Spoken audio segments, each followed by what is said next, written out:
ભાવનગર શહેરના વિઠ્ઠલવાડી ઉદ્યોગનગરમાં આવેલ લીમડાવાળા મેલની માતાજીના મંદિરની દાનપેટીમાંથી રોકડ અને પરચુરણની ચોરી કરનાર બંને ઈસમોને ગણતરીની કલાકોમાં જ ઝડપી લેતી નીલમબાગ પોલીસની ટીમ.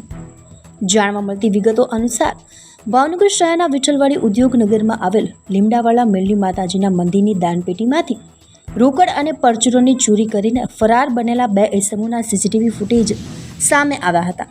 જે સીસીટીવી ફૂટેજને આધારે નીલમબાગ પોલીસની ટીમ દ્વારા ઈશ્વર ભરતભાઈ વડોદરિયા ઉંમર વર્ષ 23 રહે ચિત્રા એસટી વર્કશોપ પાસે તેમજ ભદ્રેશ મંજીભાઈ મેર ઉંમર વર્ષ 25 રહે કર્મચારી નગર ફુલસરવાળાને ગણતરીની જ કલાકોમાં ઝડપી લીધા હતા અને બંને ઈસમો વિરુદ્ધ ચોરી અંગેનો ગુનો નોંધી ધોરણસરની કાર્યવાહી નીલમબાગ પોલીસ દ્વારા હાથ ધરવામાં આવી હતી.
મારું નામ ધર્મેન્દ્રસિંહ બટુકસિંહ ગોયલ છે. મારું ગામ ભડલી છે અને આ વિસ્તાર છે આપણે ઉદ્યોગનગર વિઠ્ઠલવાડી રાજા મેળી ગ્રુપ, એટલે કે આ મેળીમાં આમ ઓળખાય છે લીમડાવાળા મેળીમાં.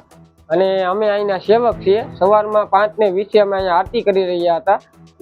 એ સમયમાં બે વ્યક્તિ આવ્યા અહીંયા દર્શન કરવા અને અમે આરતી પૂરી કરીને અમે ચા પીવા ગયા હતા અને ચા પીને આવ્યા ત્યારે એ લોકો અહીંયા દાન પેટીમાં ચોરી કરીને જતા રહેલ હતા. અને અમે એ જાણ અમારા રાજા મેળી ગ્રુપ ચિરાગભાઈ મેન છે એને કોલ કર્યો અને એ અમને એમ કીધું કે જા એ ડિવિઝને જઈને તમે ત્યાં ફરિયાદ કરી દો અને આગળ આપણે શું કરવું એ સવારમાં નિર્ણય લઈશું. ચોરી થઈ છે 10-12 હજાર રૂપિયાની અને એ લોકો પોલીસવાળા જ્યારે એને રેપમાં લીધા ત્યારે એની આગળથી 6,000 રૂપિયા મળી આવેલા હતા.